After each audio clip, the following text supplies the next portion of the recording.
إياك نعبد وإياك نستعين بسم اللہ الرحمن الرحیم۔ پیارے دوستو، محمد بن قاسم اور محمود غزنوی لٹیرے تھے معاذ اللہ۔ یہ الفاظ مرزا جیلمی کے ہیں جو پھر سے آزاد اور متحرک ہو چکا ہے، لیکن ہم بھی اس کا تعاقب کرتے رہیں گے۔ مرزا جیلمی کے بیانات نہایت تشویشناک اور فکری طور پر گمراہ کن ہیں۔ ایک طرف وہ محمد بن قاسم اور محمود غزنوی جیسے عظیم اسلامی ہیروز، سپہ سالاروں اور مجاہدین کو جو تاریخ اسلام کے ایک روشن ابواب ہیں، چیپٹرز ہیں، محض لٹیرے قرار دیتا ہے، اور دوسری طرف یہ دعویٰ کرتا ہے کہ اسرائیل کے آئرن ڈوم کا کوئی مقابلہ نہیں کر سکتا، اس لیے اسرائیل سے ڈرنا چاہیے، اس کے وجود کو تسلیم کر لینا چاہیے، 2 اسٹیٹ سلوشن کو مان لینا چاہیے، اس کے خلاف کھڑا نہیں ہونا چاہیے، بیت المقدس کو آزاد کرانے کی بات نہیں کرنی چاہیے، اور جہاد جیسے اسلامی تصور سے کنارہ کشی اختیار کر لینی چاہیے۔ مرزا جیلمی اسلام کی جگہ سیکولر نظام کی بھی بات کرتا ہے۔ توحید کے مقدس لبادے کے پیچھے یہ چھپا ہے تاکہ کوئی اس پر شک نہ کرے۔ آپ نے غور کیا ہوگا کہ مرزا جیلمی بہت توحید کی باتیں کرتا ہے، اور وہ ٹھیک باتیں ہیں، لیکن یہ اس کا ایک لبادہ ہے، کوئی اس پہ شک نہ کرے، اور یہی لبادہ مرزا احمد قادیانی نے بھی پہنا تھا۔ وہ بھی توحید کی بہت زیادہ تبلیغ کرتا تھا شروع کے ادوار میں، دنوں میں۔ مزید یہ کہ وہ محمد بن سلمان، یہ جو مرزا جیلمی ہے، محمد بن سلمان کی تعریف میں زمین و آسمان کے کلابے ملاتا ہے۔ یہ وہی محمد بن سلمان ہے جس نے کھلے عام سعودی عرب کو ایک سیکولر ریاست بنانے کے عزم کا اظہار کر چکا ہے۔ اس کے بعد جب ہم مرزا غلام احمد قادیانی کی اس معروف پوسٹر کو دیکھتے ہیں جس میں وہ بادشاہ وقت کو یہ پرپوزل دیتا ہے کہ ہم جہاد کا نام و نشان مٹا دیں گے، تو ان تمام باتوں کی کڑیاں آپس میں جڑتی ہوئی نظر آتی ہیں۔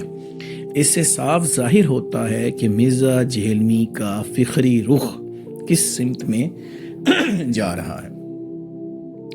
ان تمام بیانات اور حوالوں کو سامنے رکھا جائے تو یہ تاثر مضبوط ہوتا ہے کہ مرزا جیلمی اہل صلیب یعنی کروسیڈرز اور اہل یہود کے بیانیوں کو تقویت دینے کا کردار ادا کر رہا ہے۔ اسی لیے اس کی ویڈیوز کو دانستہ طور پر وائرل کیا جاتا ہے۔ یوٹیوب جو اس وقت اہل یہود اور اہل صلیب کے ہاتھوں میں ہے، وہ اس کی ویڈیوز کو وائرل کرتے ہیں تاکہ زیادہ سے زیادہ لوگ اس کے فین بنیں اور اس مخصوص فکر کو عام کیا جا سکے۔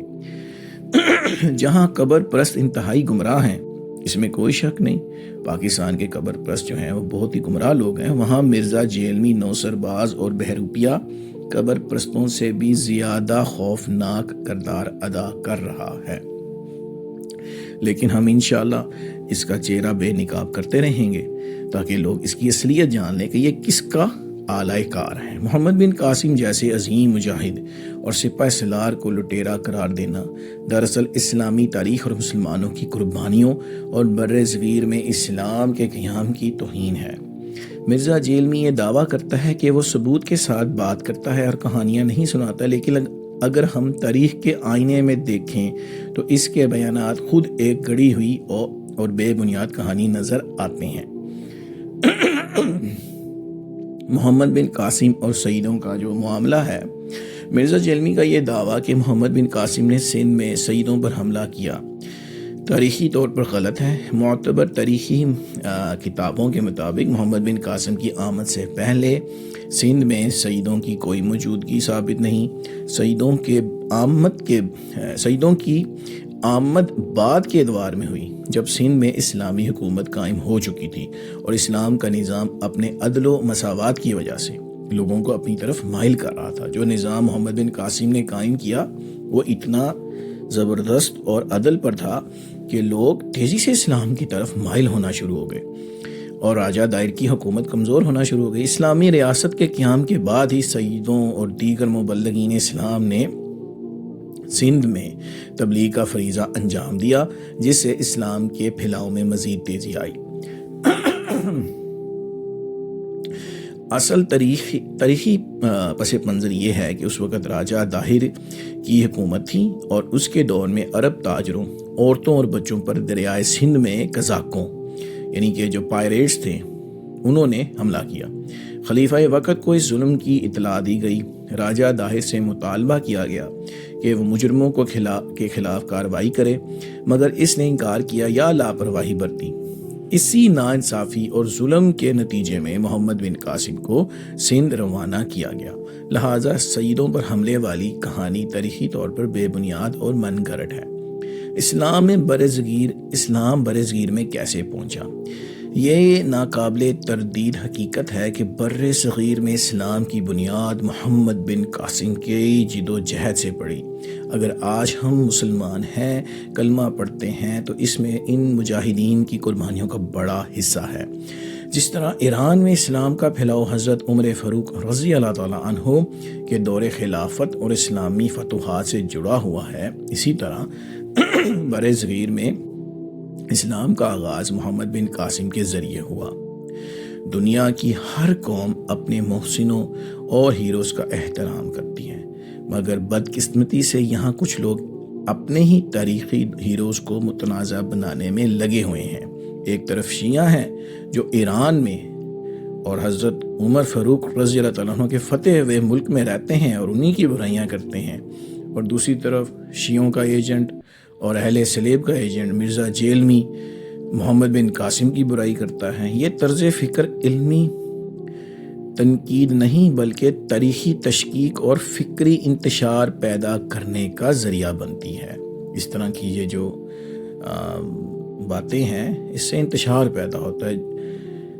مرزا جیلمی کی گفتگو کا ایک مستقل پہلو جہاد کے تصور کی نفی، اسلامی نظام سے بیزاری، مذہب کو اجتماعی زندگی سے الگ کرنے کی سوچ ہے۔ وہ ایسے سیکولر تصور کی وکالت کرتا ہے جس میں دین کو محض ذاتی معاملہ بنا دیا جائے اور مسجد کو سیاست و معاشرت سے الگ کر دیا جائے۔ یہی وہ طرز فکر ہے جو تاریخ میں استعمار کے دور میں بھی پروان چڑھائی گئی تاکہ مسلمانوں کے دلوں سے قربانی، مزاحمت اور اسلامی نظام کے قیام کا جذبہ نکال دیا جائے۔ اسی تناظر میں یہ بات بھی قابل غور ہے کہ جب فلسطین اور غزہ میں مسلمانوں پر ظلم ہوا تو اس موقع پر بھی مرزا جیلمی صاحب کی گفتگو کا رخ مظلوموں کے حق میں کھڑا ہونے کی بجائے مسلمانوں کو جہاد اور مزاحمت سے ڈرانے کی طرف تھا۔ یہ بات بھی تاریخ کا حصہ ہے کہ برطانوی دور میں مرزا غلام احمد قادیانی کی تحریروں میں جہاد کے تصور کی نفی اور انگریز حکومت کی وفاداری نمایاں نظر آتی ہے۔ اس دور کے بعض تحریری شواہد میں انگریز بادشاہ کی تعریف اور مسلمانوں کو مزاحمت سے روکنے کی سوچ واضح ملتی ہے۔ اسی پس منظر میں جب آج کے بعض افراد اس فکر کو نئے انداز میں پیش کرتے ہیں، یعنی کہ مرزا جیلمی وہی چیز جو مرزا قادیانی نے پیش کیا اب اس کو نئے طریقے سے پیش کر رہا ہے تاکہ کسی کو شک نہ پڑے۔